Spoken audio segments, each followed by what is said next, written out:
Bonjour à tous et merci de nous rejoindre pour ce festival So Deep Tech du pôle systématique. Nous allons parler de circularité dans les territoires durables. Avant tout, quelques petits rappels techniques. Nous vous invitons à utiliser le chat pour vous présenter et discuter entre vous. En revanche, si vous avez des questions, merci d'utiliser l'onglet questions qui se trouve en bas à droite de votre écran. C'est un icône qui se trouve dans la bande noire. Je poserai vos questions en fin de webinaire. Enfin, ce webinaire est enregistré. Il y a donc la possibilité de le revoir en replay. Le pôle systématique Paris Région, pôle européen des deep tech, fait depuis le 4 juillet sa convention et ainsi rassemble et anime une communauté de près de 900 membres, allant de la start-up au grand groupe académique, mais aussi collège d'une vingtaine de collectivités, tous réunis donc autour des deep tech et de l'innovation collaborative. Ce webinaire a été organisé par l'enjeu transformation numérique des territoires en collaboration avec Pleine Commune Grand Paris, membre de Systématique. Nous vous proposons de parler de circularité dans les territoires aujourd'hui. Ainsi, Mona Trecchia va nous expliquer l'importance d'avoir une telle stratégie pour un territoire qui se veut durable. Régis Castagnier évoquera la récupération d'énergie fatale. Vincent Lioni nous parlera de méthanisation. Patrick Logier de biomasse et enfin Justine Emringer introduira la thématique du métabolisme urbain. Je vais m'arrêter afin d'entrer dans le vif du sujet et c'est donc tout naturellement que j'ai le plaisir de vous présenter et de laisser la parole à Mona Trecchia, vice-présidente de l'enjeu territoire chez Systématique et conseillère territoriale développement numérique de Pleine Commune Grand Paris. À toi Mona. Qui devrait monter sur scène? Il y a toujours un petit temps de latence de 2 petites secondes, mais on va l'accueillir, j'imagine, dans un instant.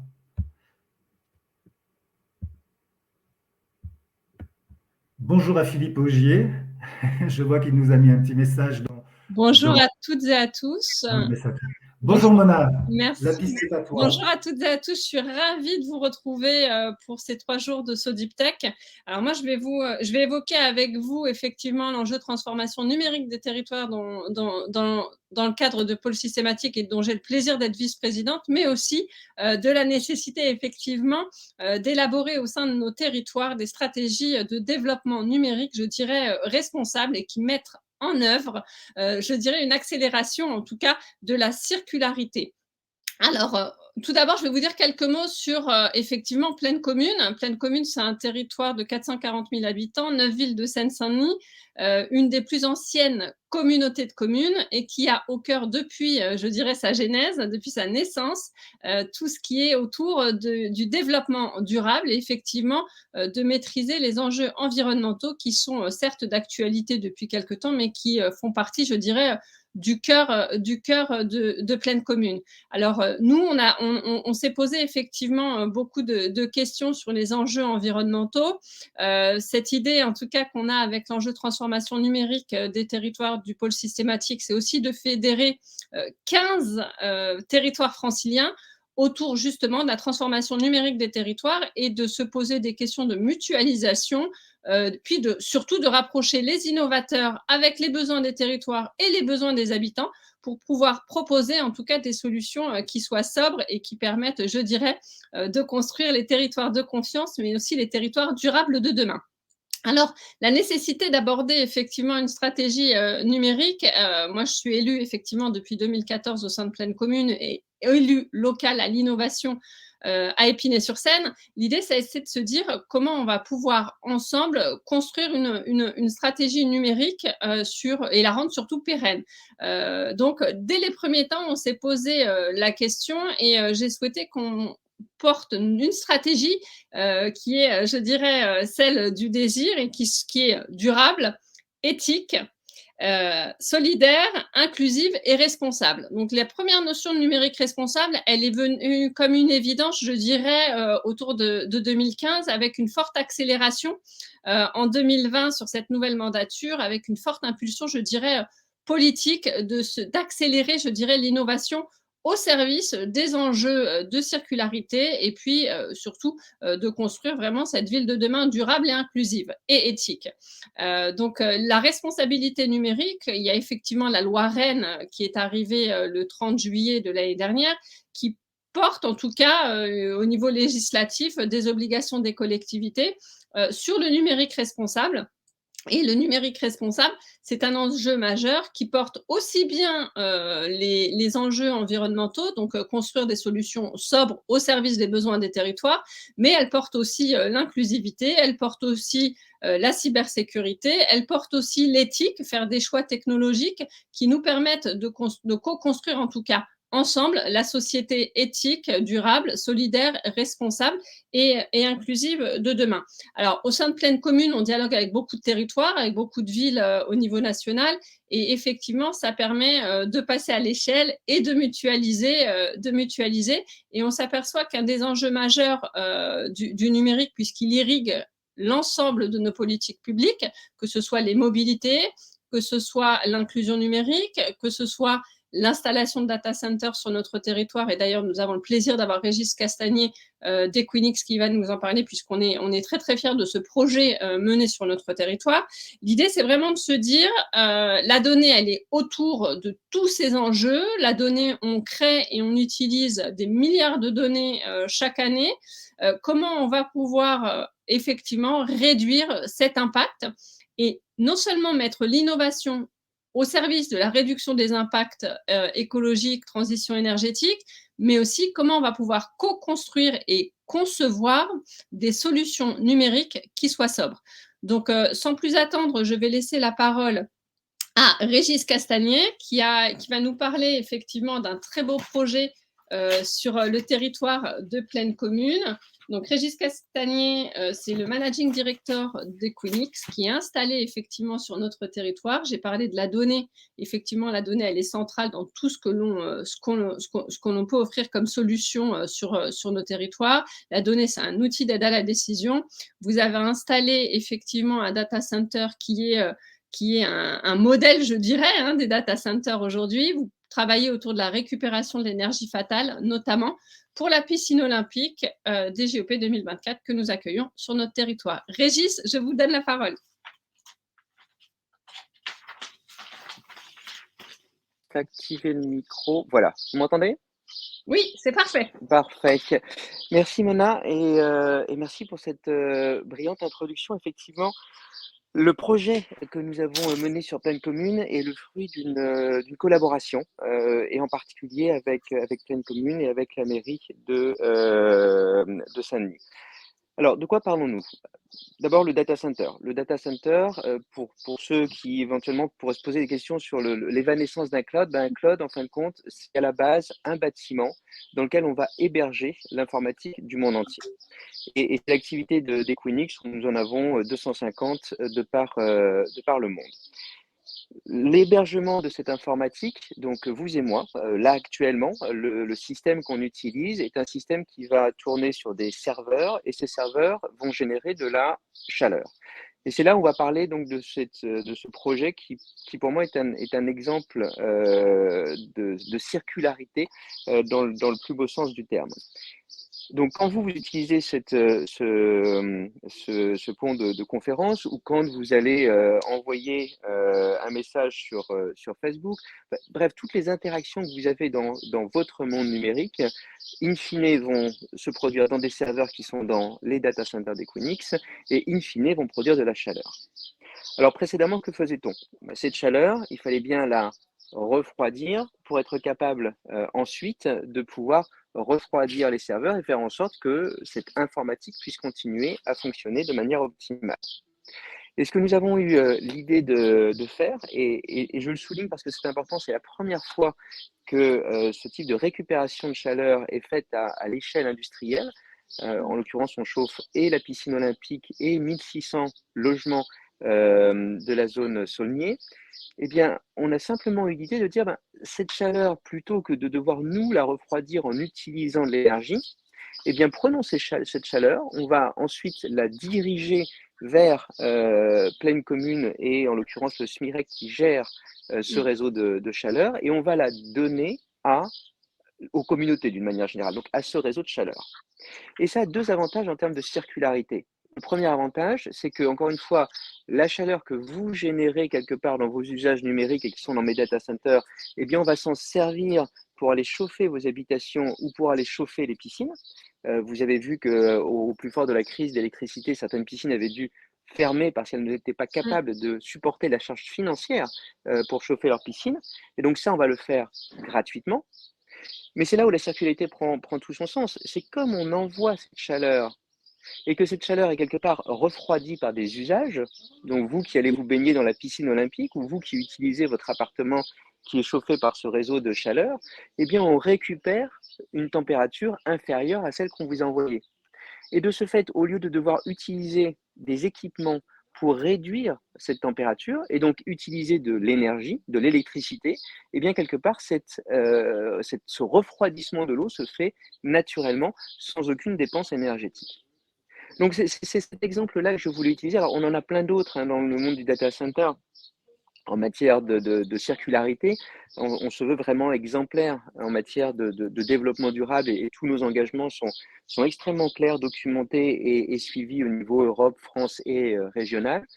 Mais là, on est vraiment sur un exemple simple quelque part, qui est le fruit d'une collaboration entre les services publics et Equinix, opérateur de data center, et qui démontre en fin de compte les bienfaits de cette circularité. Voilà en quelques mots ce que je voulais présenter. Je pourrais parler très très longtemps de toutes les outils, mais voilà ce que je voulais présenter dans le cadre de cet événement. Alors, c'est vrai, Régis, du coup, comme on a encore quelques minutes, c'est vrai qu'aujourd'hui, ce qui est à souligner et qui est aussi exemplaire, c'est la rencontre d'un territoire avec un acteur mondial privé et au service de retombées, je dirais, pour les habitantes et les habitants d'un territoire. Donc, il y a un véritable retour, je dirais, d'expérience sur une collaboration, je pense, qui va dans le sens de l'histoire. Et on voit bien que la forte impulsion politique a rencontré des objectifs, je dirais, économiques et sociaux, quelque part, à impact d'une entreprise comme Equinix qui a fait le choix d'avoir une orientation très, très forte et d'anticiper sur ces impacts environnementaux. Quelques mots peut-être en 2 minutes sur la position d'Equinix par rapport à l'impact environnemental au sens plus large du groupe. Oui, bien sûr. Et peut-être vous signaliez la collaboration avec les services publics. Mathieu Hanotin, quand il est venu inaugurer ce data center, a très clairement exprimé le fait que désormais, il ne devrait plus avoir de data center sans récupération de chaleur. Et quelque part, ça fait partie désormais de nos standards et on essaye de tirer l'ensemble de l'industrie et l'ensemble des pouvoirs publics pour faire en sorte que ce soit une généralité. On est en train de finaliser le même type de projet sur Pantin. Et oui, effectivement, autre chose que je voudrais préciser, c'est que cette circularité elle existe dans plein d'autres domaines. Ça peut paraître anecdotique, mais par exemple, sur ce nouveau data center, on a mis une serre. Cette serre est chauffée, même chose, par la chaleur que nous dégageons tous les jours avec nos usages numériques. De cette serre, on produit 2 tonnes de tomates qui sont récoltées par les fermes de Galie et qui sont données à une épicerie solidaire de façon à ce que les habitants de Saint-Denis qui sont dans le besoin puissent avoir gratuitement, quelque part, le fruit de la production, de la chaleur qui est dans le data center. C'est un autre exemple. Ça peut paraître anecdotique, mais ça fait partie de tous les engagements que l'on a, outre le fait d'utiliser 100% d'énergie verte. C'est un engagement d'Equinix que nous avons pris en 2014 et désormais on en a 96% au niveau mondial, 100% au niveau français. Le fait d'utiliser le moins d'énergie possible. Donc on a beaucoup de programmes qui permettent de limiter au maximum l'utilisation de l'énergie dans le data center. Et puis la capacité que nous avons, comme on vient de le voir ici, de donner cette chaleur à aux communautés qui nous entourent. Merci, voilà. merci Régis. Et puis moi, je voudrais vous saluer aussi sur le travail qui est mené, notamment sur la prospective emploi qu'on mène aussi avec la collectivité, parce qu'aujourd'hui, il y a un véritable engagement d'un acteur territorial au sein d'un projet de développement territorial.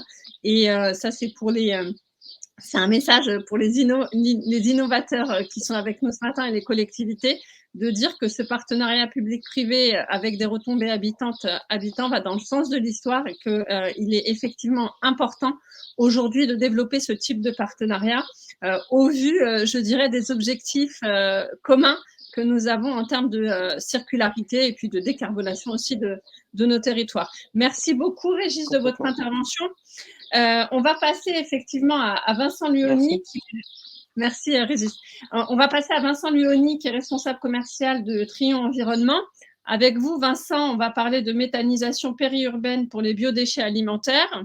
Il y a une obligation légale, en tout cas aujourd'hui, pour les territoires de mettre en place de la biométhanisation sur tout ce qui concerne, je dirais, les déchets alimentaires. Et avec vous, on va voir comment vous exploitez cette filière, comment vous pouvez apporter en tout cas des solutions innovantes en zone périurbaine et comment vous travaillez, je dirais, si on prend un étage au-dessus, je dirais, si je puis me permettre, en France au sens plus large. Vincent Lioni, vous avez 10 minutes pour nous expliquer ce sujet fort passionnant. Merci Mona pour la transition, merci infiniment. Bonjour à toutes et à tous, donc je suis Vincent Lioni de la société Trion Environnement. Trion Environnement est une société en fait ESS, agréée ESUS depuis le début de cette année. Donc en fait on a un devoir solidaire et social. Au-delà de ça, donc Trion Environnement est né d'un constat assez simple sur la collecte et la valorisation des biodéchets. Le constat en France, c'est qu'effectivement, vous avez de grosses unités installées qui font 10 000 à 50 000 m², qu'il faut donc alimenter en biodéchets alimentaires. Et pour ce faire, donc on va avoir une logistique et une empreinte carbone très importante pour pouvoir en fait alimenter ces 10 000 m². Trion Environnement, lui, a pris en fait le parti pris justement d'aller au plus proche des villes. Donc on est, pour notre première unité de méthanisation qui est à Carrières-sous-Poissy dans les Yvelines, on est à 30 km de la Tour Eiffel.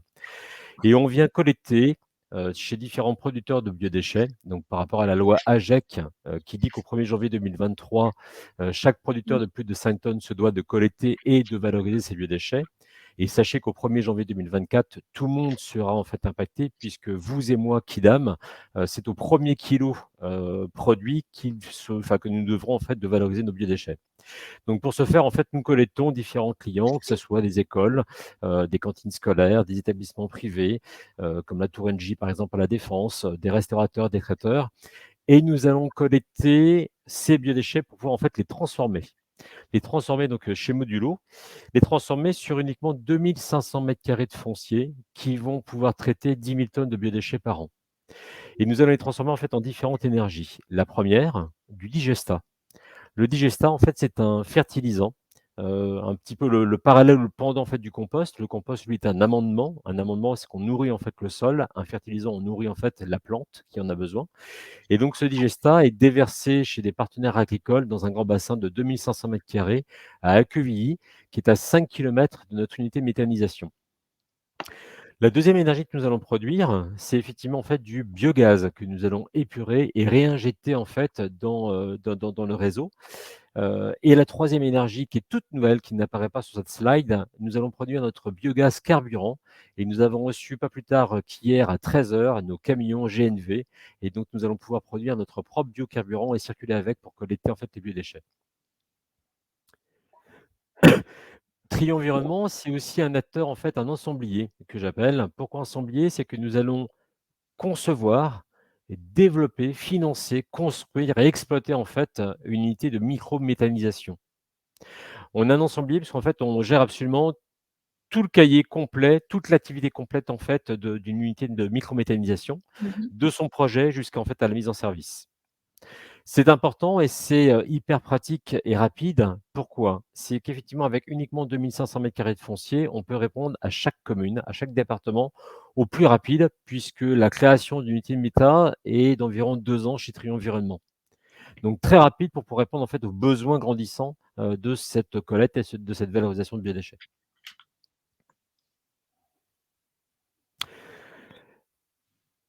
Donc aujourd'hui, nous prétendons en fait chez Trion Environnement de venir collecter les différents biodéchets de communes. Nous sommes interrogés chaque jour par justement cette interrogation qu'ont les communes de comment gérer en fait leur collecte et leur valorisation. Donc tous nos clients prospects enfin le périmètre est très large. On parle de la scolarité, on parle de restauration collective, on parle de restauration d'entreprise. Dernièrement, on a signé un contrat, par exemple, avec un hôpital de Mantes-la-Jolie.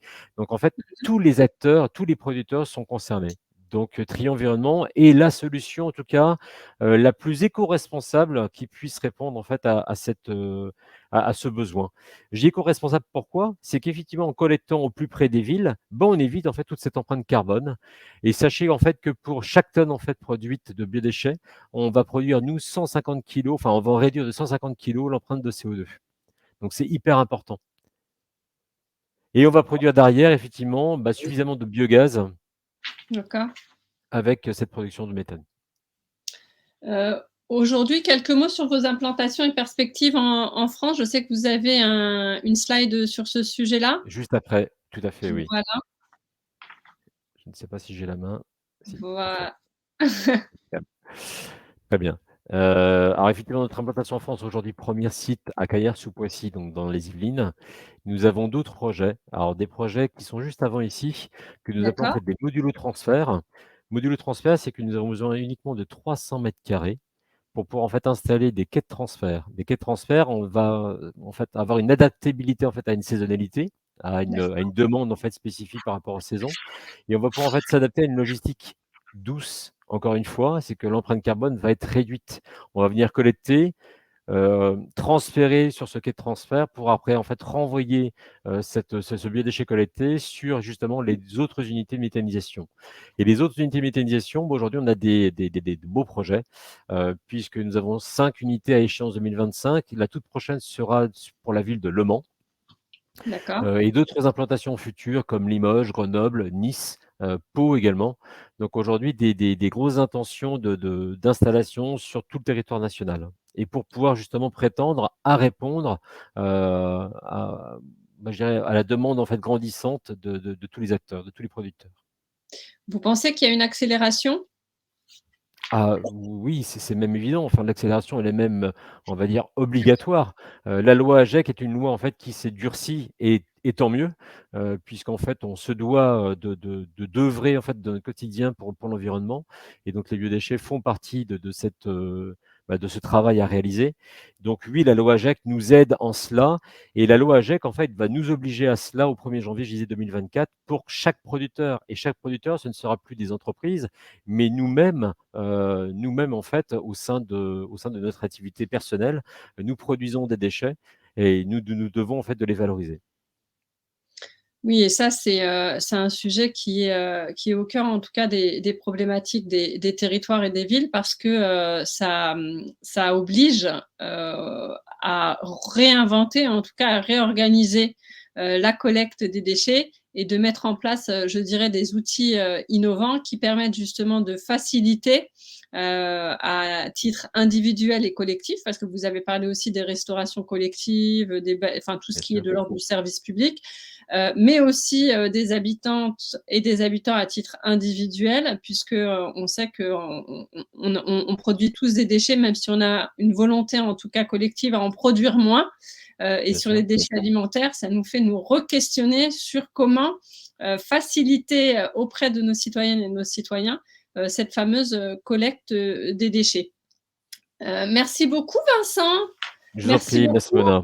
Merci beaucoup de nous avoir éclairés sur ces obligations légales et puis sur l'activité de votre entreprise. Alors, on va passer à Patrick Laugier. Bonjour Patrick, vous êtes directeur des affaires publiques. Je vous introduis pendant que vous êtes en train de monter sur scène. Vous êtes directeur des affaires publiques et de la régulation d'Engie Solutions.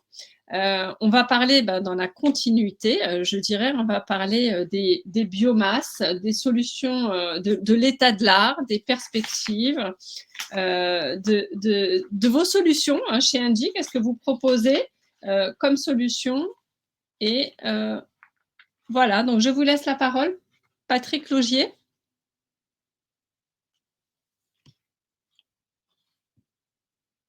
Non.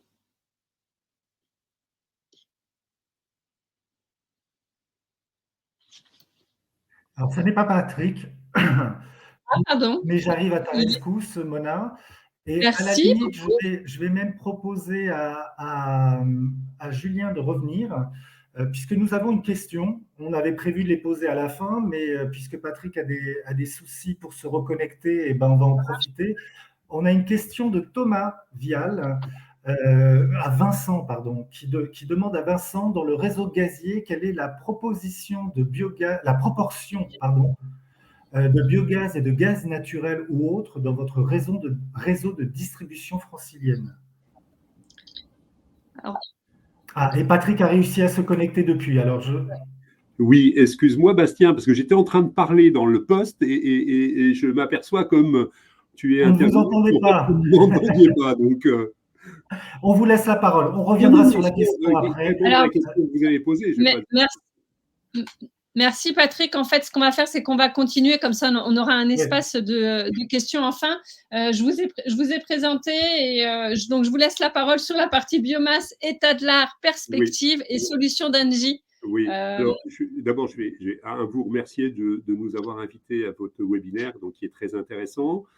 Et je trouve, malgré mes petits soucis, j'ai réussi à suivre partiellement le début. Je trouve que je suis dans la continuité de mes collègues, je dirais, qui sont intervenus précédemment. J'ai même eu l'impression qu'on parlait d'Engie plusieurs fois, je dirais, pendant ce tour de table. Alors, moi, je veux vous parler, je dirais, plus spécifiquement, on va dire, entre guillemets, de biomasse. Alors, je ne sais pas si, Mona, tu peux diffuser d'ailleurs mon premier slide. J'en ai que 2, donc j'ai essayé de faire extrêmement simple. Le premier slide, c'est uniquement pour essayer de remettre en perspective, remettre en perspective en gros la biomasse, pourquoi faire, entre guillemets. Simplement pour expliquer que la biomasse, c'est actuellement la première énergie nouvelle et renouvelable. Donc, ça paraît toujours un peu curieux de parler d'énergie nouvelle pour la biomasse, puisque en fait c'est la plus ancienne qui existe. Et la biomasse est la première ENR thermique, que ce soit pour la clientèle B2B ou le B2C, bien évidemment. Et ça reste un enjeu primordial dans les cibles de CO2 pour 2030. Et l'enjeu est considérable, il est largement au-delà de celui qui existe pour les ENR électriques, puisque l'enjeu à l'horizon 2030 est de l'ordre de plus de 100 TWh de chaleur renouvelable, et donc plus d'un tiers, je dirais, des objectifs seront sur la biomasse. Donc là, vous avez sur ce slide les différentes façons dont nous intervenons. Donc on voit que c'est essentiellement les chaufferies, que ce soit en chauffage urbain ou des chaufferies de pieds d'immeuble au niveau de la biomasse. La deuxième slide après derrière, pour faire vite et très rapide, c'est en fait pour expliquer tout simplement qu'il n'y a pas une biomasse, il y a des biomasses. Et quand on parle de biomasse, c'est un combustible qui est extrêmement hétérogène. Et vous avez à peu près ici toutes les différentes catégories de ressources biomasse et leurs usages. Donc le bois, principalement le bois de tige qu'on va appeler là-dessus. Donc en fait, c'est les troncs. Ce n'est pas utilisé, contrairement à une espèce de légende, c'est pas utilisé du tout dans nos chaufferies et c'est pas utilisé sur les installations. Ça part essentiellement en bois d'œuvre après derrière pour la construction ou pour les mobiliers. Ensuite, ce qui part dans nos chaufferies, c'est les résidus de forêt. Donc c'est tout ce qui est branche en dessous à partir d'une certaine taille après derrière. Donc ça part en bois énergie. Donc la plupart du temps, ça part en plaquettes, c'est-à-dire que ce bois est broyé. Il est mis, on va dire, à la dimension qu'on souhaite commercialement pour rentrer dans la chaudière. Et voilà. De là, le particulier aussi récupère ses résidus de forêt et fait son bois bûche après derrière. Voilà. On est essentiellement dans cette utilisation-là. Sur les résidus industriels, donc on pense tout de suite aux résidus de scierie. On en brûlait beaucoup fut un temps, on en brûle maintenant de moins en moins parce que l'essentiel de ce bois part dans les granulés. Et donc vous avez en France plein de projets d'unités de granulation pour faire du pellet. Et ça part essentiellement à l'heure actuelle dans le marché du particulier ou de la petite chaudière. Vous avez un marché considérable qui s'est développé les dernières années. La France est sous-capacitaire et donc il y a des unités qui sont prévues un petit peu partout. Ensuite, vous avez des produits, on va dire, de bois déchets, et donc ce qui est le plus connu, on va dire, c'est les plaquettes, les cagettes, etc. Donc ça, effectivement, ça vient beaucoup chez nous, mais ça va aussi dans l'industrie du panneau, je dirais, pour être utilisé. Et ensuite, vous avez tout ce qui est déchets verts après derrière. De plus en plus, on travaille sur les refus de cribles au niveau des collectivités pour récupérer toute cette partie-là. Le reste part en compostage et nous, on récupère tout ce qui peut être brûlé sur les installations.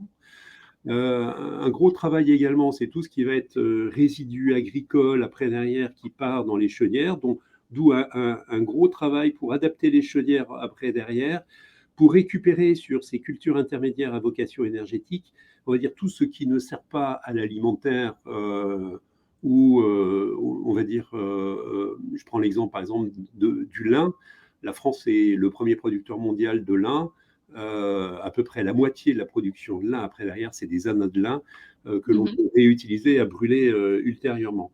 Et ensuite, vous avez, on va dire, des cultures énergétiques à proprement parler qui sont faites que pour ça. Bon, la plus connue à l'heure actuelle, c'est le miscanthus. Malgré le fait que depuis, on va dire, à peu près 15 ans, on essaye d'en brûler, il n'y en a pas forcément tant que ça pour l'instant de planter en France. Voilà. Alors, moi, je voudrais juste prolonger un peu tout ça pour dire on en est où par rapport aux innovations sur la biomasse. Parce que c'est quand même un petit peu votre sujet principal là-dessus. En fait, la biomasse évolue, s'adapte. Je vous ai dit qu'il y avait un gros enjeu environnemental sur ce sujet. Et le souci numéro 1 à l'heure actuelle, comme cette ressource de biomasse, elle est précieuse, il faut se la partager avec la chimie et on va dire le bois d'œuvre principalement, ou l'industrie du panneau. En fait, il y a un gros travail sur, on va dire, l'amélioration des rendements, la meilleure maîtrise des émissions pour la meilleure acceptabilité au niveau de la population. Voilà. Donc ça, c'est le travail principal et ça, c'est les chaudiéristes qui sont en train de le faire pour améliorer tout ça. Vous avez également un développement de la biomasse concernant les granulés avec 2 types de technologies qui sont en train d'arriver sur le marché. Alors, quand je dis technologie, ce n'est pas tout à fait ça, mais en fait, on trouve de plus en plus de la biomasse torréfiée, c'est-à-dire qu'on va la sécher aux alentours de 240 degrés pour enlever un certain nombre de composés organiques volatiles qui sont à l'intérieur, pour faire en sorte qu'on puisse brûler après cette installation, donc pas mal d'installations. Ou alors, vous avez du biochar, c'est-à-dire qu'on va le mettre en pyrolyse. Après, derrière, on va le monter à plus de 400, 450, voire 500 degrés. Et on fait presque, on va dire, un espèce de charbon de bois qui peut être utilisé après ensuite, par exemple, dans les hauts fourneaux, je dirais des choses comme ça, où la substitution du charbon est un peu compliquée. Donc, il y a un développement important, je dirais, sur la ressource, sur tous ces différents sujets. Développement sur les chaudières. Après, il y a un développement important de la condensation biomasse. Vous savez tous que sur le gaz, la condensation biomasse, c'est maintenant une technologie qui s'est démocratisée. D'ailleurs, on n'a même plus le droit d'installer une chaudière qui n'est pas une chaudière à condensation. Exactement. Voilà, donc on est au début de ce sujet concernant la biomasse. Ça se développe un petit peu partout en Europe, même pour le particulier. Pour le particulier en France, ce n'est pas encore le cas, à ma connaissance, sauf peut-être des Apifio. Mais c'est le cas maintenant de très grosses chaudières sur lesquelles donc, on met de la condensation et éventuellement avec des pompes à chaleur pour baisser les températures de retour.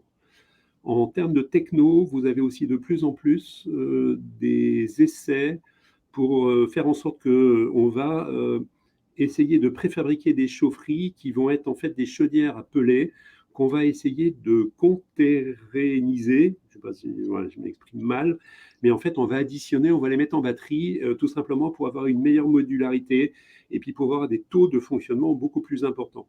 Voilà. Alors, on a la concurrence sur la biomasse pour la production de biométhane pour méthanisation ou pyrogazéification. Je pense que de ce côté-là, l'État essaye de faire en sorte que tout le monde en ait un petit peu chacun de son côté. Et enfin, il y a un gros travail à l'heure actuelle aussi sur l'optimisation du stockage pour essayer de regarder comment on peut améliorer le fonctionnement des installations. Et vous voyez fleurir des projets un petit peu partout de stockage thermique par bassin, de gros réservoirs et avec des logiciels assez sophistiqués après derrière. Donc, on commence à voir arriver un petit peu on va dire, de l'intelligence artificielle à notre niveau pour gérer toute cette partie stockage. Et on va avoir à plus long terme une réflexion sur le stockage intersaisonnier. Voilà. Merci beaucoup, Patrick. Si je suis une collectivité, comment je fais pour… qu'est-ce que vous me proposez comme solution ? Pour une collectivité, à l'heure actuelle, la solution qui fonctionne le plus, c'est de construire un chauffage urbain. Un chauffage urbain à l'échelle d'une ville, d'un quartier, d'un écoquartier. Je dirais, peu importe après, je dirais le périmètre. Ce que vous avez regardé sur Plaine Commune, donc il y a un réseau de chaleur sur Plaine Commune qui alimente plusieurs quartiers sur la Courneuve et toute la zone. Donc la première réponse vis-à-vis des collectivités, c'est celle-là. Voilà. Merci beaucoup, Patrick. Je voulais vous entendre justement sur l'aspect plus concret, entre guillemets, comment une collectivité vient et intègre ce sujet de biomasse. Merci de nous avoir éclairé sur les prospectives. Pour compléter peut-être ta question, juste donner les objectifs et les enjeux. Les réseaux de chaleur, c'est à peu près 30 TWh à l'heure actuelle. Ils doivent passer aux alentours de 90 TWh à l'horizon 2030. Ça fait un x3, je dirais, globalement. Et il y a un peu plus de 800 réseaux de chaleur en France. Et l'objectif, c'est d'en rajouter 1500 à l'horizon 2030. Et ces 1500 réseaux sont dans les collectivités. Donc, il y a énormément de discussions, effectivement, avec toutes les collectivités, les EPCI. Merci beaucoup, Patrick, de votre éclairage. Un sujet encore fort intéressant et passionnant qui nous a emmenés, je dirais, dans le futur des énergies. Alors, on va passer effectivement à Pleine Commune sur un projet qui nous a, je vais introduire Justine et peut-être quelques mots sur le projet en amont.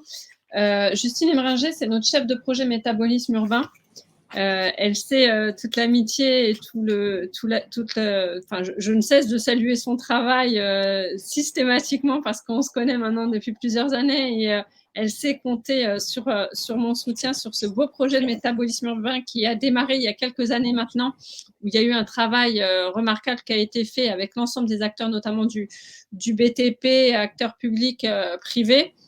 Ce projet me tient particulièrement à cœur parce qu'effectivement, le secteur du BTP sur Pleine Commune, c'est le premier secteur de développement économique. Hein, donc, c'est aussi, comme on le dit, l'expression, je dirais, consacrée. Quand le BTP va bien, la France va bien. Mais c'est aussi un secteur qui a à cœur, en tout cas, cette transformation numérique pour réduire son impact environnemental. Donc, c'est aussi pour l'enjeu de transformation numérique des territoires et Pleine Commune une belle réalisation parce que dans le cadre de l'enjeu de transformation numérique des territoires, on a été très, très impliqués sur un appel à projet, notamment de la BPI, qui nous a permis aussi de pouvoir démarrer, je dirais, cette transformation numérique du BTP avec un projet à la fois de POC, vous allez nous en dire les détails, mais aussi un projet qui est inédit puisqu'il permet aussi de réinventer la collaboration entre différents territoires. Et là, je salue nos amis de la ville de Paris, d'Est Ensemble, de la métropole du Grand Paris.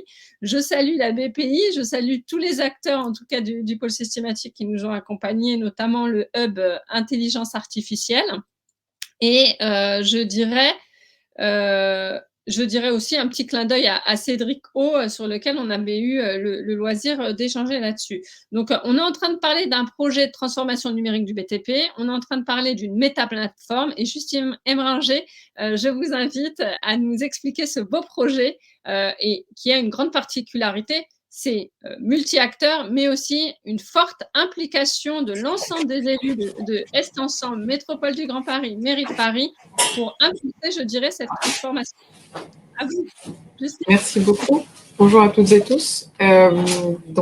Effectivement, je vais vous parler de l'outil ITMU, qui a un très vilain nom pour un pourtant beau projet.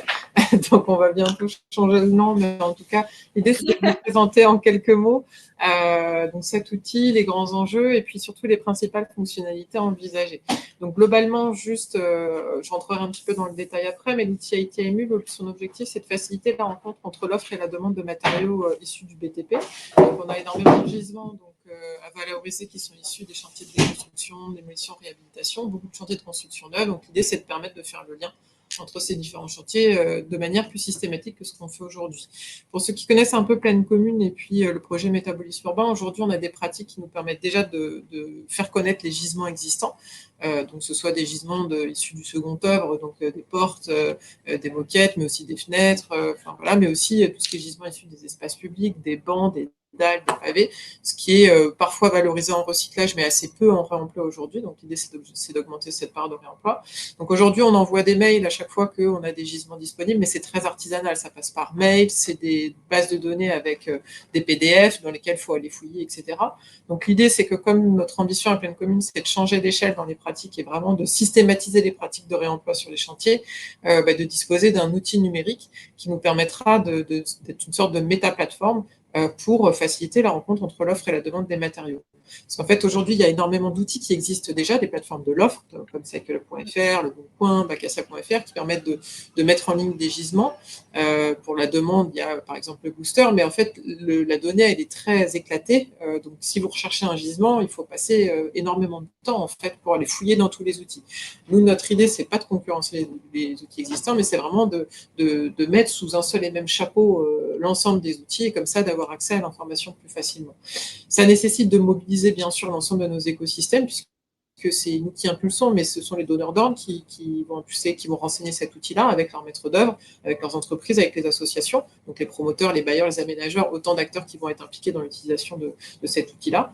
Et puis pourquoi une collectivité comme Plaine Commune se positionne sur ce sujet, c'est qu'en fait l'idée pour nous à terme, c'est d'anticiper les flux, c'est-à-dire grâce à l'historique des données qu'on va acquérir dans le cadre de cette rencontre entre l'offre et la demande, d'être enfin en mesure de calculer et de mesurer, et je renvoie du coup aux indicateurs aussi, de calculer et mesurer tout ce qu'on a fait en termes de réemploi sur le territoire, et puis du coup d'anticiper, de se dire dans 5 ans, vu les projets de démolition, qu'est-ce que je vais générer comme flux, et du coup, qu'est-ce que je peux mettre en place comme filière, comment je peux rassurer les filières sur aussi les gisements à venir, quels sont les principaux gisements sur lesquels je vais travailler. Donc on est vraiment là dans la notion de métabolisme vraiment au sens pur et du coup de gestion des flux en temps réel. Voilà les enjeux. Sur les fonctionnalités, donc pour passer peut-être rapidement. Donc comme je vous le disais, là, on a essayé de visualiser un petit peu, enfin de rendre plus visuel les pratiques aujourd'hui. Donc là, vous avez des exemples de mails sur la gauche qui sont des pratiques donc, où j'envoie à la terre entière mes gisements dispo et puis aussi les recherches en matériaux. On fait ça pour quand on a des gisements dispo, mais aussi quand un constructeur recherche des matériaux, un constructeur ou un aménageur recherche des matériaux. Donc c'est une base de données avec à peu près 200 partenaires qui sont dedans aujourd'hui. Donc il y a une newsletter matériaux qui est envoyée toutes les 2 semaines avec les informations. Et donc l'idée c'est de passer à ce que vous voyez à droite, c'est-à-dire une méta-plateforme en fait. Donc on pourra visualiser une cartographie du territoire avec les gisements disponibles en temps réel ou si vous tapez je recherche des portes pour septembre 2023, vous aurez l'ensemble des gisements, que ce soit sur les plateformes en ligne, que ce soit sur les plateformes physiques. On a 2 plateformes physiques de réemploi sur le territoire. Il y en a d'autres aussi pas loin. Il y a Tricycle, la Gennevilliers, etc. Ou aussi dans notre base de données diagnostique. Donc là, l'idée, c'est qu'en un clin d'œil, vous aurez des gisements disponibles sur notre territoire. Et puis sur les territoires voisins, puisque comme l'a rappelé Mona, on est en plein sur un partage en fait, d'outils et nos matériaux dépassant les frontières. En fait. Et puis là, je rappelle, mais donc l'analyse prédictive, c'est ce que je disais, hein, c'est par exemple savoir le nombre de mètres carrés de moquette qu'on va avoir, le pourcentage de réemploi qu'on va pouvoir anticiper, etc., etc. Et enfin, un focus sur les indicateurs. Donc là, encore une fois, vous voyez du coup pourquoi un territoire comme Plaine Commune se concentre sur ces sujets. L'idée, c'est de pouvoir aussi valoriser les démarches de réemploi, ce qu'on n'arrive pas forcément à faire aujourd'hui, parce qu'on n'a pas une vision consolidée de ce qu'on fait sur le territoire. Donc, c'est de mesurer aussi bien l'impact environnemental, bien sûr, le nombre de camions en moins, mais aussi le nombre d'emplois créés, et puis les euros générés, aussi bien sur les projets en économie que pour les acteurs du territoire. Voilà, en quelques mots. Alors, je vais juste compléter avant d'aborder les questions-réponses. Je pense qu'il y a aussi, je le disais, hein, cette forte impulsion, en tout cas, de l'ensemble des élus d'Est Ensemble, Paris, Métropole du Grand Paris. C'est un projet qui a été initié, une volonté forte, en tout cas, de notre président et maire de Saint-Denis, Mathieu Hanotin, avec une forte impulsion, en tout cas, pour accélérer un positionnement très clair des territoires, d'être des facilitateurs, des coordinateurs, je dirais, de cette fameuse loi de l'offre et de la demande. Et côté numérique, dans mon propos introductif, j'évoquais le numérique responsable, mais on l'a ressenti, on partage avec l'ensemble des élus et des équipes que la donnée, encore une fois, on a parlé tout à l'heure de data center avec Régis, mais la donnée, elle est encore au cœur et les flux de données sont au cœur, en tout cas, de ce projet de métabolisme urbain, de méta-plateforme, je dirais, B2B et de data visualisation, qui fait qu'on a aussi impulsé tous ensemble une stratégie, la fameuse stratégie du désir et la stratégie du responsable, avec une volonté très très forte et des exigences très très fortes en termes de sobriété énergétique, parce qu'on veut aussi que ce projet soit aussi un modèle de numérique responsable, et de dire que le numérique est un accélérateur de la transformation numérique du BTP, mais aussi d'une accélération de changement des modèles économiques, notamment vers l'économie circulaire et aussi avec une vraie volonté, et merci encore au Hub Intelligence Artificielle Systématique qui a accompagné notamment dans la réponse à l'appel, au challenge BPI France, sur cette notion de comment utiliser l'intelligence artificielle pour faire du prédictif à terme. On voit bien qu'aujourd'hui, les déchets peuvent être réemployés, soit à la fois, comme on a pu le voir avant, sur la partie production énergétique, on a parlé de méthanisation, on a parlé de biomasse, mais on voit aussi que ça peut être des ressources premières, sur d'autres chantiers. Et donc, c'est encore un projet que Justine porte techniquement et qui est un projet comme on les aime toutes et tous, à savoir un projet à fort impact. On l'a vu sur la partie impact social, impact économique et puis impact aussi sur l'accélération. Alors, on a tous eu un débat, mais on va le rebaptiser tous ensemble, je dirais, ce projet pour qu'il puisse plus parler. Alors, je vais inviter tous les intervenants à monter sur scène. Bastien, et tu vas on va avoir une fameuse série de questions-réponses. Merci beaucoup, Justine. Avec plaisir, merci à vous. Merci beaucoup, Justine. Effectivement, la raison pour laquelle je suis montée sur scène, nous avons des questions. D'ailleurs, grand merci à Thomas Vial de Business France, qui pour l'instant est le seul à avoir osé poser quelques questions. N'hésitez pas, les autres personnes qui sont connectées. Je vous rappelle que l'onglet est tout en bas à droite de votre écran. Et c'est un petit onglet questions qui est dans le noir. Mais bon, voilà, vous devriez le trouver. La première question était orientée plus pour Vincent, donc comme je le disais tout à l'heure, elle concerne les réseaux gaziers. Quelle est la proportion du biogaz et du gaz naturel ou autre dans votre réseau de distribution francilien? Alors en fait, chez Trion, je ne pourrais pas vous communiquer ce chiffrage, il faut plus s'orienter vers GRDF. Par contre, en fait, il y a quelque chose qui est sûr, c'est qu'on a un objectif en fait important, selon la loi de la transition énergétique pour la croissance verte, qui est un objectif de 10% de gaz renouvelable dans les réseaux d'ici 2030. Aujourd'hui, le constat de GRDF, ils estiment qu'il est possible en fait d'atteindre 30% du gaz renouvelable d'ici 2030. Merci beaucoup pour ce début de réponse. Mona, tu voulais dire quelque chose? Non, si tu n'as pas d'autres questions, moi j'en ai une pour Justine. Alors si, j'en ai une en plus. Une dernière, mais qui est adressée à Patrick Logier, mais qui, je pense, peut s'adresser à tous. In your perfect world, comment imaginer la smart city de demain en 2030 et en 2050? Quels sont les freins aujourd'hui pour y arriver? Pariez-vous sur l'engagement citoyen? Elle est belle, celle-là. Elle est belle, mais c'est impossible pour moi de répondre à une question comme celle-ci qui est trop large. À l'heure actuelle, je dirais, en Chine ou en Arabie Saoudite, ils essayent d'imaginer la ville de demain qui sort des sables, mais je ne suis pas forcément très sûr de partager leur vision, avoir envie d'y vivre. Hein. Donc, voilà. Je ne sais pas si vous avez vu l'image de la ville à 50 km de Pékin. Je ne suis pas sûr d'avoir envie de vivre là-dedans. Mais nous, je dirais beaucoup plus modestement à l'heure actuelle, c'est les réseaux de chaleur.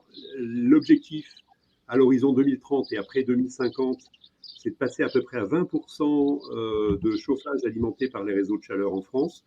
20%, si j'enlève, je dirais le B2C, la maison individuelle, c'est plutôt 40% des immeubles collectifs denses en ville qui doivent être demain chauffés par un chauffage urbain. Donc, notre vision à nous, c'est en fait d'arriver à fournir une chaleur verte totalement décarbonée à l'horizon 2050 et à l'horizon 2030-2035, on sera plutôt aux alentours de 70-75%. On est à l'heure actuelle à 60% de chaleur verte, je dirais, dans notre mix énergétique. Voilà. Et en fait, les freins aujourd'hui pour y arriver, ils sont d'ordre budgétaire et malheureusement, comme beaucoup, on est en train de tendre la main pour demander plus de moyens. Le fonds chaleur sur 2023 était à 520 millions d'euros. Il est demandé de doubler ce chiffre, voire de le quadrupler, de le passer entre 1 milliard et 2 milliards dans les prochaines lois de finances. Actuellement, et la Cour des comptes le dit dans son dernier rapport, les coûts d'abattement du CO2 sont les plus forts avec les réseaux de chaleur à l'heure actuelle. C'est-à-dire que quand je parle de coût d'abattement, que le coût investi à la tonne de CO2 économisée, actuellement, c'est plutôt sur la chaleur renouvelable qu'il est le plus efficace.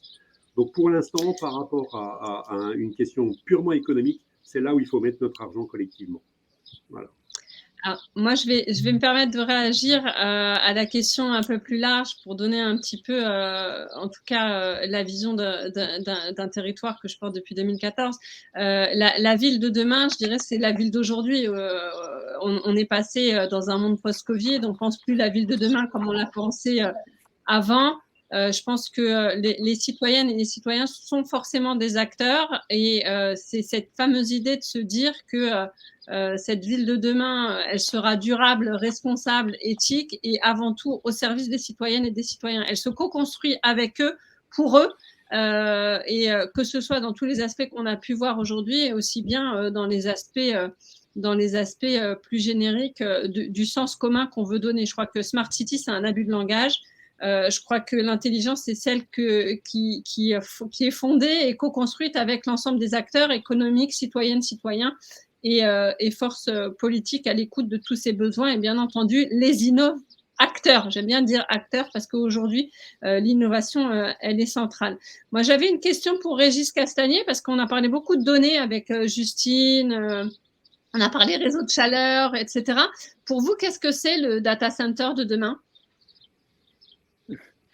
Et peut-être pour revenir sur la ville de demain, et ensuite ça découlera du data center de demain, je pense que cette ville a toujours été un écosystème, quelle que soit la ville et quelle que soit l'époque à laquelle on regarde.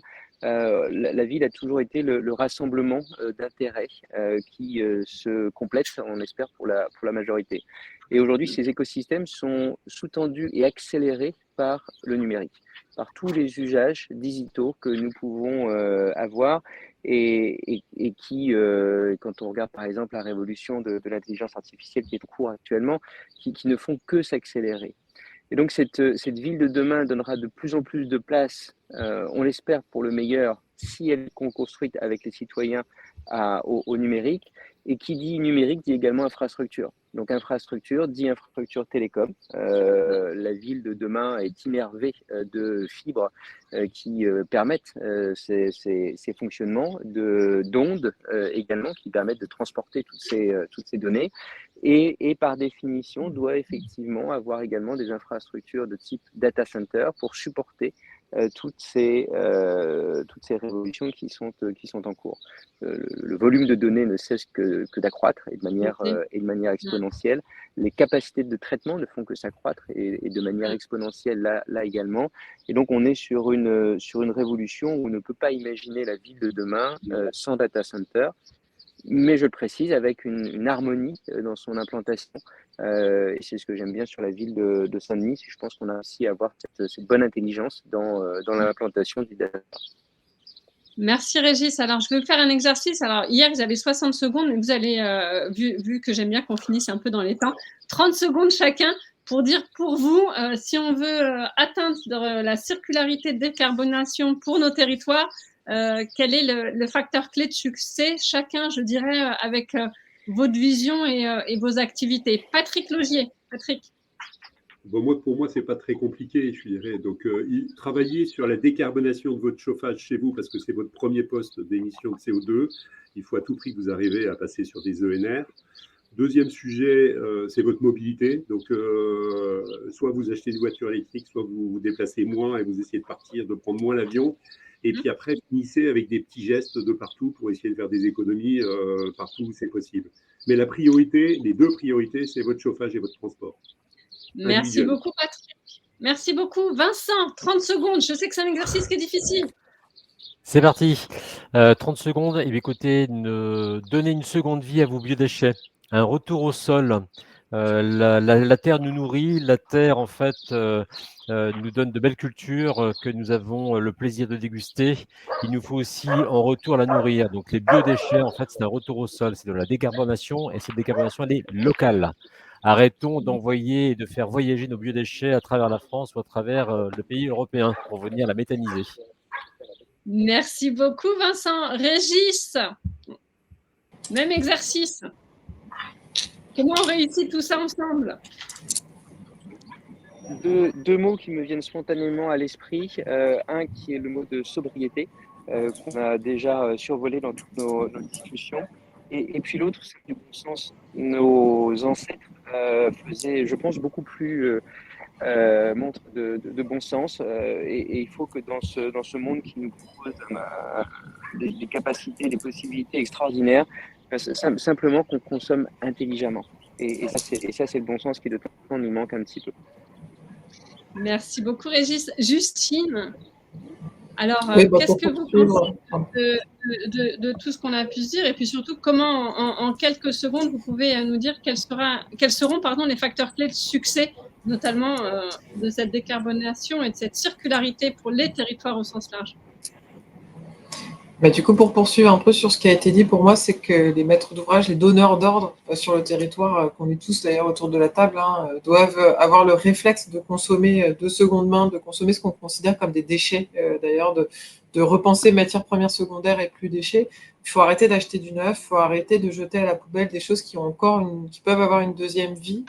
Et voilà, ayons ces réflexes systématiques, perdons le réflexe du neuf qui est là encore assez récent, puisqu'avant on capitalisait sur la mine urbaine qu'on avait, on a juste perdu les bonnes habitudes. Et surtout, du coup, aidons-nous du numérique qui demain nous aidera à rendre aussi facile l'achat d'un matériau de réemploi que ça l'est aujourd'hui pour du neuf. Merci beaucoup à toutes et à tous. L'heure est arrivée de la conclusion. On a parlé de beaucoup de choses. C'est encore une fois en une heure très, très passionnant. Je suis certaine qu'on pourrait en parler pendant des heures. On a parlé effectivement de circularité. On a parlé de comment on récupère grâce aux données qui somme toute, ne vont cesser de croître en termes de volume et de flux de données, mais comment on peut en faire aussi un atout pour les territoires avec un partenariat public-privé au service des habitants et avec cette expérience, je dirais, modèle, en tout cas d'Equinix sur le territoire de Saint-Denis et de Plaine Commune. On a parlé de biométhanisation, comment chacune et chacun de nous, dans notre quotidien, pouvons se servir, je dirais, de donner une seconde vie, en tout cas, à nos biodéchets. On a parlé de carburant de demain, donc on a un lien aussi avec tous les enjeux énergétiques au niveau des territoires. On a parlé, bien entendu, avec Angie de perspectives et c'était aussi très enrichissant. Et on a fini, je dirais, avec une conclusion commune et chacun sur notre vision, à notre position, quels sont en tout cas les facteurs clés de succès. Je vous remercie, Patrick, Vincent, Régis, Justine d'avoir participé à ce webinaire, car les savoirs grandissent quand ils se partagent et nos visions sont très, très, très importantes. On a parlé aussi de la ville de demain, donc merci pour cette question qui est arrivée dans le chat, parce qu'effectivement, on s'aperçoit que dans tout ça, on peut tous être acteurs des transformations. On peut utiliser un numérique responsable et éthique pour justement aller vers le meilleur et vers une utilisation éco-responsable, en tout cas, de nos stratégies et des solutions qui sont proposées. Et on voit bien que les acteurs privés, les innovateurs, comme j'aime à les citer, sont au cœur, en tout cas, de la prise en compte de ces enjeux, avec une volonté de donner du sens à notre innovation utile au service de toutes et tous, avec un nouveau pacte de confiance, en tout cas, entre les différents acteurs. Donc, merci à toutes et à toutes. Merci aux participantes et participants qui nous ont rejoints. Je voudrais aussi dire un grand merci à Caroline qui a été derrière la communication de ces webinaires qu'on a organisé en partenariat avec le pôle systématique l'enjeu de transformation numérique des territoires, la région Île-de-France, mais aussi OnePoint. Merci à Bastien Villebrun qui est notre coordinateur de l'enjeu de transformation numérique des territoires et qui reste à votre disposition pour ceux qui ont participé, mais aussi pour des acteurs qui souhaiteraient rejoindre l'enjeu de transformation numérique des territoires. Bien entendu, une pensée à Jean-Luc Bella, qui est le président du pôle systématique, à Karine Jacques, à Catherine Delfour. Merci à toutes et tous pour cette formidable organisation, ce moment de savoir, de partage. Et puis, je vous dis à très, très vite pour ceux qui poursuivent, en tout cas, ce marathon de webinaires SODIPTech. Profitez-en bien parce que je crois que c'est inédit d'avoir une mobilisation de plus de 900 acteurs experts, en tout cas, de l'écosystème Deep Tech européen porté par le pôle systématique. Et puis, je vous dis à très, très, très, très vite. Et encore une fois, mille et un merci de votre participation. À très très vite. Bonne journée à toutes et tous. Et un grand merci à toi, Mona, évidemment. Merci. Merci à au tout le revoir. monde. Bonne journée. Merci à vous.